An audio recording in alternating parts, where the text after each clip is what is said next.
America અને ઇઝરાયેલે Iran પર હુમલા શરૂ કરી દીધા છે. આની આશંકા અઠવાડિયાઓથી વ્યક્ત કરવામાં આવી રહી હતી. અમેરિકી રાષ્ટ્રપતિ ટ્રમ્પે કહ્યું હતું કે અમે ઈરાનના ન્યુક્લિયર પ્રોગ્રામ અને મિસાઇલોને નષ્ટ કરી દઈશું. IRGCના સૈનિકોએ હથિયાર હેઠા મૂકી દેવા જોઈએ. તેમની સાથે ન્યાય થશે. અહેવાલો સામે આવે છે કે ઈરાને પણ ઇઝરાયેલ પર વળતો પ્રહાર શરૂ કરી દીધો છે.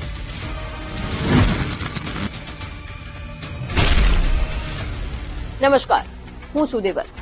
આખરે ઈરાન પર વર્તમાન હુમલાઓનો અસલી ઉદ્દેશ શું છે? શું અમેરિકા માટે આ દાવ ઊંધો પડી શકે છે? અને હવે ઈરાન આગળ શું કરશે? જાણીશું આજના એક્સપ્લેનરમાં. ઇઝરાયેલ અને અમેરિકાએ આજે સવારે લગભગ 11:30 વાગે ઈરાનની રાજધાની તહેરાન સહિત કોમ, કારમાનશાહ, ઇસ્ફહાન અને ફરજ શહેર પર અનેક હવાઈ હુમલા કર્યા છે. રિપોર્ટ્સ અનુસાર ઈરાનના સુપ્રીમ લીડર આયાતુલ્લા અલી ખામેઈને સુરક્ષિત જગ્યાએ શિફ્ટ કરવામાં આવ્યા છે. રિપોર્ટ્સ અનુસાર આ હુમલા ઇઝરાયેલ અને અમેરિકાના એરક્રાફ્ટ કેરિયર દ્વારા કરવામાં આવ્યા છે. અમેરિકી નેવીએ 5 પોઈન્ટથી ઈરાનને ઘેરી લીધું છે. પોઈન્ટ 1 પર aircraft carrier USS Abraham Lincoln અરબ સાગરમાં ઈરાન તરફ આગળ વધી રહ્યું છે. તેની સાથે ટોમાહોક મિસાઇલોથી સજ્જ 3 ડિસ્ટ્રોયર જહાજો પણ છે.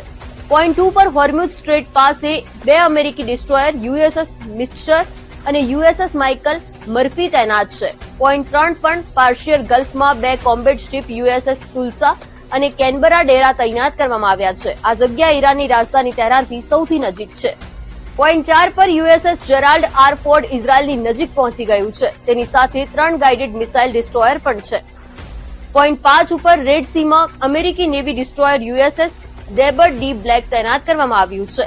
હવે જાણીએ કે ઈરાન પર વર્તમાન હુમલાઓનો અસલી ઉદ્દેશ શું છે. હુમલા સમયે ટ્રમ્પે સોશિયલ મીડિયા ટ્રુથ ઉપર એક સ્ટેટમેન્ટ વિડીયો પોસ્ટ કર્યો, જેમાં તેમણે કહ્યું ઈરાને ફરીથી ન્યુક્લિયર પ્રોગ્રામ શરૂ કર્યો અને લાંબા અંતરની મિસાઇલો બનાવવાનું ચાલુ રાખ્યું. આ અમારા યુરોપિયન મિત્રો અને વિદેશમાં તૈનાત સૈનિકો માટે ખતરો છે.